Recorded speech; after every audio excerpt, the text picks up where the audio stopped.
Сабақ тақырыбы есте сақтауды жақсарту әдістері.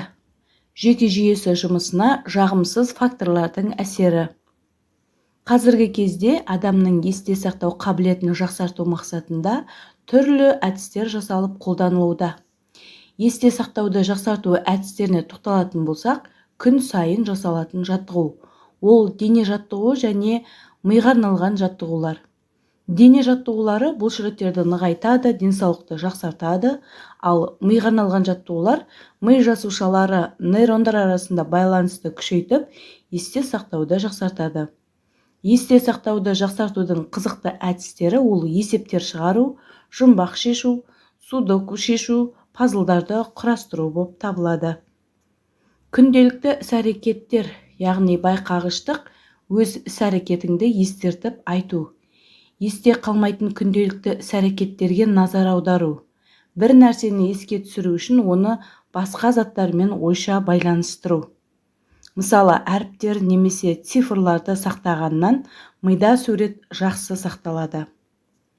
Көзге елестету, ойша қиялдау. Яғни бір нәрсені есте сақтау үшін ойша қиялдау. Елестету арқылы фильмді немесе басқа нәрселерді бүге-шүгесіне дейін еске түсіруге болады. Ақпараттарды бейнелейтін суреттерді мағынасына қарай жүйелі байланыстырып, өз киноңды жасауға болады. Бейнелі түрде есте сақтау, сөзбен есте сақтаудан едәуір күшті болады.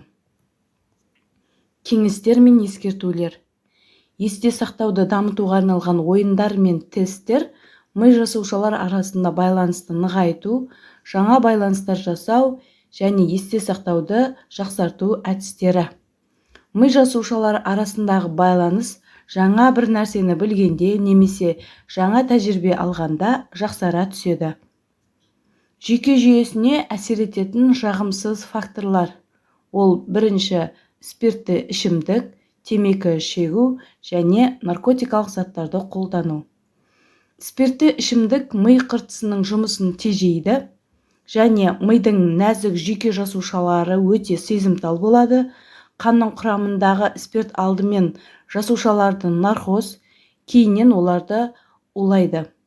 Ал созылмалы маскүнемдік ми жасушаларының бір бөлігі өледі.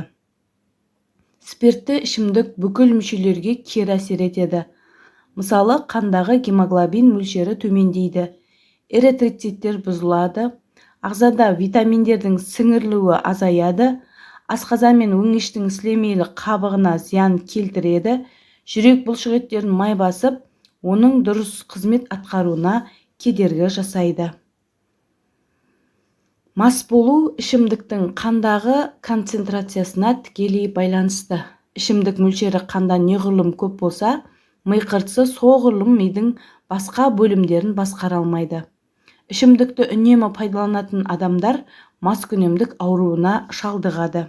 Және жасалған қылмыстардың 50% осы спиртті ішімдік ішумен байланысты екені дәлелденген. Темекі шегу жоғарғы жүйке жүйесінің әрекетіне зиян келтіреді. Никотин қан тамырларын күрт тарылтып, қан қысымын арттыратын улы зат.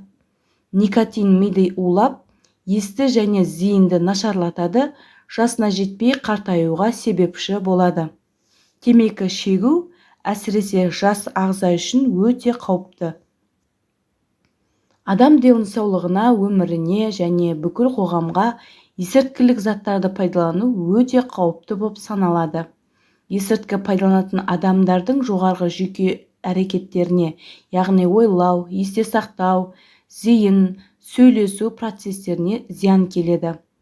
Мұндай адам жігерсіз болады және өз іс-әрекетіне жауап бермейді. Біздің елімізде есірткілік заттарды ұстау және оны тарату қатаң түрде заңмен қудаланады. Енді оқу тапсырмасы. Төменде берілген кестеге жүйке жүйесіне әсер ететін факторларды толық сипаттап жазыңыздар. Сіздермен болған мен Рауа Болатбекқызы, келесі кездескенше.